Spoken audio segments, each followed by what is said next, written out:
Hello students, welcome to the session. ఈ రోజు మనం క్లాస్లో Harshavardhana dynasty. So Harshavardhana dynasty అనే కంటే కూడా దీన్ని పుష్యభూతి డైనాసిటీ అనొచ్చు. కానీ దీన్ని హర్షవర్ధన డైనాసిటీ అని మనం ఎందుకు నేమ్ చేసుకున్నాము అని అంటే, ఈ పుష్యభూతి డైనాసిటీ ఏది ఉందో దాంట్లో హర్షవర్ధన అనే రూలర్ మోర్ దాన్ అందరికంటే ఎక్కువ కాలం ఆ డైనాసిటీని రూల్ చేశాడు అనమాట. So he is one of the famous rulers of the Pushyabhuti dynasty. So అందుకే మనం దీన్ని ఆయన పేరు మీదుగా హర్షవర్ధన డైనాసిటీ అని చెప్పేసి పిలవడం జరుగుతుంది అనమాట.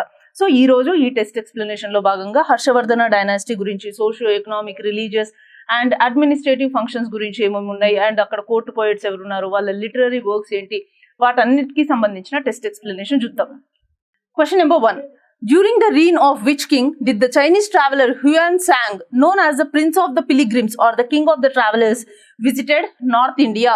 యాత్రికులలో రాజుగా పిలువబడే చైనా యాత్రికుడు హుయాన్ సాంగ్ ఉత్తర భారతదేశాన్ని ఏ రాజు కాలంలో సందర్శించాడు అని ఇక్కడ మనకి క్వశ్చన్ అడుగుతున్నారు అనమాట. సో హుయాన్ సాంగ్ ని ప్రిన్స్ ఆఫ్ పిలిగ్రిమ్స్ అని పిలుస్తారు, లేకపోతే కింగ్ ఆఫ్ ట్రావెలర్స్ అని కూడా పిలుస్తారు. ఈయన ఒక చైనీస్ ట్రావెలర్ అనమాట. So most of the times ఆయన ఇండియాకి విజిట్ చేసిన మెయిన్ రీజన్ ఏంటి అని అంటే, బుద్ధిజం గురించి స్టడీ చేయడానికి, బుద్ధిస్ట్ స్క్రిప్చర్స్, బుద్ధిస్ట్ టెక్స్ట్స్ ఏవైతే ఉన్నాయో వాటిని కలెక్ట్ చేసుకోవడానికి ఆయన ఇండియాకి రావడం జరిగిందనమాట. సో ఆయన ఎవరి టైం లైన్ లో ఇండియాకి వచ్చినా కూడా బుద్ధిజం గురించి ఆయన చదువుకున్నప్పుడు, బుద్ధిజం గురించి ఆయన నేర్చుకోవడం, and at the same time ఈ పర్టికులర్ రూలర్స్ ఎవరైతే ఉన్నారో ఆయన ఇండియాకి విజిట్ చేసినప్పుడు ఆ డైనాసిటీ గురించి, ఆ రూలర్ గురించి, అక్కడ ఉన్న socio economic and religious conditions, administrative conditions గురించి కూడా ఆయన తన బుక్స్ లో, తన రైటింగ్స్ లో రాయడం జరిగిందనమాట. సో ఇక్కడ మనకి ఈ కింద ఇచ్చిన నలుగురిలో ఎవరి పీరియడ్ లో హుయాన్ సాంగ్ నార్త్ ఇండియాకి విజిట్ చేశారు అని మనకి ఇక్కడ క్వశ్చన్ అడుగుతున్నారు. సో ఇక్కడ మనకి సముద్రగుప్త, హర్ష, చంద్రగుప్త 2 అండ్ కనిష్క నలుగురు ఇవ్వడం జరిగింది. 4 ఆప్షన్స్ ఇచ్చారు. సో మనకి ఇక్కడ కరెక్ట్ ఆప్షన్ వచ్చేసి హర్ష లేదా హర్షవర్ధన కరెక్ట్ ఆన్సర్ అనమాట. మిగతా వాళ్ళందరూ చూసుకుంటే వీళ్ళిద్దరూ గుప్తా డైనాసిటీ రూలర్స్, అండ్ ఇతను వచ్చేసి కుషానా రూలర్ అనమాట. ఓకే, సో ఇక్కడ హుయాన్ సాంగ్ ఎవరైతే ఉన్నారో ఆయన హర్షుడి కాలంలో నార్త్ ఇండియాకి విజిట్ చేయడం జరిగిందనమాట. సో హర్షుడి యొక్క రూల్ గురించి, ఆయన సోషియో ఎకనామిక్ కండిషన్స్ ఆయన ఉన్నప్పుడు ఎలా ఉన్నాయి, రిలీజియన్ కండిషన్స్ ఎలా ఉన్నాయి, ఎందుకు ఆయన రిలీజియన్ మీద ఫోకస్ చేశారు అంటే, హర్షుడు ఎవరైతే ఉన్నారో ఆయన బుద్ధిజం మీద చాలా ఫోకస్ చేశారనమాట. బుద్ధిజం ని ఆయన ఎంతగానో ప్యాటర్నైజ్ చేయడం జరిగిందనమాట. సో దానివల్ల హుయాన్ సాంగ్ చాలా ఇంప్రెస్ కూడా అవడం జరిగింది. సో హర్ష పీరియడ్ లోనే హుయాన్ సాంగ్ నార్త్ ఇండియాకి విజిట్ చేయడం జరిగింది. క్వశ్చన్ నెంబర్ 1 కి మనకి correct answer is option 2. Question number 2. Match the following ancient or medieval authors with their respective literary works. కింది రచయితలను వారు రచించిన గ్రంథాలతో జతపరచండి అని అడుగుతున్నారు. సో మనకు ఒక వైపు ఏమో ఆథర్స్ అంటే రచయితల గురించి ఇవ్వడం జరిగింది, అండ్ ఇంకొక వైపు వచ్చేసి వాళ్ళు రాసిన గ్రంథాలు, లిటరరీ వర్క్స్ ఏవైతే ఉన్నాయో వాటి గురించి ఇవ్వడం జరిగింది అనమాట. సో మనకి ఆథర్స్ లో ఎవరెవరి గురించి ఇచ్చారు? ఆప్షన్ ఏలో చూసుకున్నట్టయితే మయూర అంటే మయూరుడు గురించి, అండ్ ఆప్షన్ బిలో భర్తృహరి గురించి ఇచ్చారు, అండ్ ఆప్షన్ సిలో మనకి శోద్ధల గురించి ఇవ్వడం జరిగింది అనమాట. వీళ్ళు రాసిన లిటరరీ వర్క్స్ ఏంటి అనేది మనకి ఇక్కడ క్వశ్చన్. అండ్ ఇంకొక ఇంపార్టెంట్ పాయింట్ ఏంటి అంటే, మనకి ఇక్కడ ఇచ్చిన ఆథర్స్ లో మయూరుడు ఒక్కడే ఈ హర్షవర్ధన డైనాసిటీకి సంబంధించిన వాడు. ఆయనే హర్షవర్ధన డైనాసిటీలో కోర్టు పోయెట్ గా ఉన్నాడు అనమాట.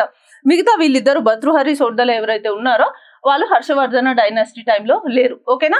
సో వీళ్ళ లిటరరీ వర్క్స్ చూసుకున్నట్టయితే మయూరుడు రాసిన బుక్ వచ్చేసి, లిటరరీ వర్క్స్ వచ్చేసి సూర్య శతకం అండ్ మయూర శతకం, అండ్ భర్తృహరి రాసిన వచ్చేసి శృంగ శతకం అండ్ నీతి శతకం, అండ్ శోద్ధల రాసిన బుక్స్ వచ్చేసి ఉదయ సుందరి కథ. సో మనకి ఇక్కడ కరెక్ట్ ఆప్షన్స్ లో చూసుకున్నట్టయితే A1, B2 అండ్ C3 మనకి ఈ 3 ఫస్ట్ ఆప్షన్ 1 లో ఉన్నది కరెక్ట్ ఆన్సర్.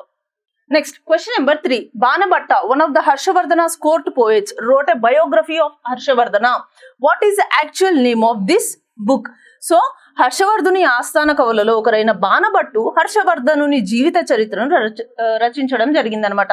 సో ఆయన రచించిన దాంట్లో ఆ గ్రంథం యొక్క అసలు పేరేంటి అని అడుగుతున్నారు. సో బాణభట్ట ఎవరైతే ఉన్నారో ఆయన హర్షవర్ధన డైనాసిటీలో కింగ్ హర్షవర్ధనకి కోర్టు పోయిట్, ఆస్థాన కవిగా ఉండేవారు.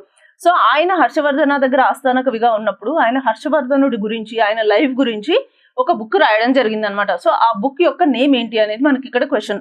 ఆప్షన్స్ లో మనకి ఏమి ఇచ్చారు? ఆప్షన్ 1 లో హర్షాస్ రూల్ అంటే హర్షుడి పాలన అని ఆ బుక్ పేరుందా అని అంటున్నారు, అండ్ ఆప్షన్ 2 లో ఏమి ఇచ్చారు?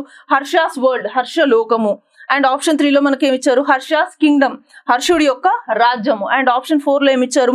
హర్ష చరిత ఆర్ హర్ష చరిత్ర అని కూడా పిలవచ్చు దీన్ని. సో బాణభట్టుడు రాసిన ఫేమస్ బుక్ ఏంటి అని అంటే ఆప్షన్ 4 లో ఉన్న హర్ష చరిత్ర. సో ఇది హర్షవర్ధనుడి యొక్క లైఫ్ గురించి నీట్ గా డీటెయిల్డ్ గా బాణభట్టుడు రాయడం జరుగుతుంది అనమాట. సో మనకి ఇక్కడ కరెక్ట్ ఆన్సర్ వచ్చేసి ఆప్షన్ 4 లో ఉన్న హర్ష చరిత లేదా హర్ష చరిత్ర. Next question number 4. Which of the following books or plays was not authored by Harshavardhana, king Harshavardhana? క్రింది వాటిలో హర్షవర్ధన మహారాజు చేత రచించబడని గ్రంథం లేదా నాటకం ఏది అని అడుగుతున్నారు. సో ఇక్కడ ఇది గుర్తుంచుకోండి, ఇక్కడ ఇచ్చిన రచనలలో హర్షవర్ధనుడు రాయనిది ఏది అని మనకి ఇక్కడ క్వశ్చన్ అనమాట. ఆప్షన్స్ లో మనకి ఏమి ఇచ్చారు? 1 లో నాగానందం, 2 రత్నావళి, 3 హర్ష చరిత్ర, 4 ప్రియదర్శిక. సో మనం ఇంతకు ముందు చూసిన క్వశ్చన్ లో ఆల్రెడీ హర్ష చరిత గురించి చూసాం. హర్ష చరితలో ఎవరు రాశారు? బాణభట్టుడు రాశాడు. సో మనకి ఇక్కడ క్వశ్చన్ లో ఏమడుగుతున్నాడు? Not authored by king Harshavardhana అని అడుగుతున్నాడు. సో హర్ష చరిత ఏదైతే ఉందో అది హర్షవర్ధనుడు రాయలేదు. సో మనకి ఈ క్వశ్చన్ కి 4th క్వశ్చన్ కి కరెక్ట్ ఆన్సర్ వచ్చేసి ఆప్షన్ 3 అన్నమాట. సో మిగతా 3 నాగానందం, రత్నావళి మరియు ప్రియదర్శిక ఈ 3 కూడా హర్షవర్ధనుడి రచనలే. ఓకేనా? Next question number 5. Which of the following is recognised as the oldest structured residential university in India? క్రింది వాటిలో భారతదేశంలోనే అత్యంత పురాతనమైన క్రమబద్ధీకరించబడిన నివాసయోగ్యం కల విశ్వవిద్యాలయం ఏది అని ఇక్కడ మనకి క్వశ్చన్ అడుగుతున్నారు. అంటే ఓల్డెస్ట్ యూనివర్సిటీ మాత్రమే కాదు, ఓల్డెస్ట్ స్ట్రక్చర్డ్ రెసిడెన్షియల్ యూనివర్సిటీ అని అంటున్నారు. సో ఈ క్వశ్చన్ మీరు కరెక్ట్ గా చూడండి. ఓల్డెస్ట్ యూనివర్సిటీ అంటే మనకు ఒక ఆన్సర్ వస్తుంది, ఓల్డెస్ట్ స్ట్రక్చర్డ్ రెసిడెన్షియల్ యూనివర్సిటీ అంటే మనకి ఇంకొక ఆన్సర్ వస్తుంది. ఓకేనా? మనకి ఇక్కడ ఆప్షన్స్ లో ఏమిచ్చారు? తక్షశిల, గాంధార రీజన్ లో ఉన్న తక్షశిల యూనివర్సిటీ. ఆప్షన్ 2 లో ఏమిచ్చారు? కనౌజ్. ఆప్షన్ 3 లో వైశాలి అండ్ ఆప్షన్ 4 లో నలంద. మనకి ఇక్కడ తక్షశిల మరియు నలంద ఈ 2 మాత్రమే యూనివర్సిటీస్. కనౌజ్, వైశాలి ఇవి 2 ఏన్షియంట్ సిటీస్ అన్నమాట, ప్లేసెస్. సో ఇక్కడ ఎలాంటి యూనివర్సిటీస్ కూడా లేవు. సో తక్షశిల అండ్ నలంద ఇప్పుడు ఈ 2 ఆప్షన్స్ లో చూసుకున్నట్టయితే తక్షశిల వచ్చేసి మనకి ఓల్డెస్ట్ యూనివర్సిటీ, ఏన్షియంట్ ఇండియాలో ఉన్న one of the oldest universities అన్నమాట. కానీ అక్కడ స్ట్రక్చర్డ్ రెసిడెన్షియల్ ప్యాటర్న్ ఏం లేదు, అది గురు శిష్యుడి ఫార్మాట్ లోనే అక్కడ యూనివర్సిటీ అనేది అయితే ఎస్టాబ్లిష్ చేయడం జరిగింది అనమాట. కానీ ఈ నలంద యూనివర్సిటీ ఏదైతే ఉందో, నలంద యూనివర్సిటీ అది ఇండియాలోనే one of the oldest, not only India, ప్రపంచంలోనే one of the oldest structured residential university అన్నమాట.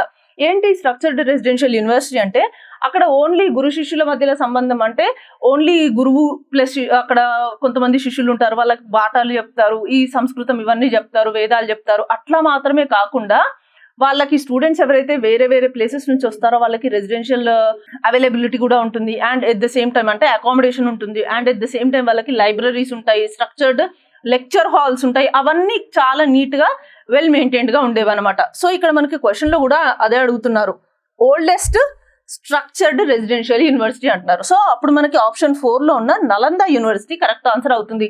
ఓన్లీ సింపుల్ గా మనకి క్వశ్చన్ లో which one of the following is the oldest university in ancient India అంటే అప్పుడు తక్షశిల యూనివర్సిటీ అని పెట్టండి. కానీ ఓల్డెస్ట్ స్ట్రక్చర్డ్ రెసిడెన్షియల్ అని మీకు క్వశ్చన్ లో కనబడితే మాత్రం మీకు కరెక్ట్ ఆన్సర్ నలంద యూనివర్సిటీ అవుతుంది. ఓకేనా? సో 5th క్వశ్చన్ కి కరెక్ట్ ఆన్సర్ ఆప్షన్ 4.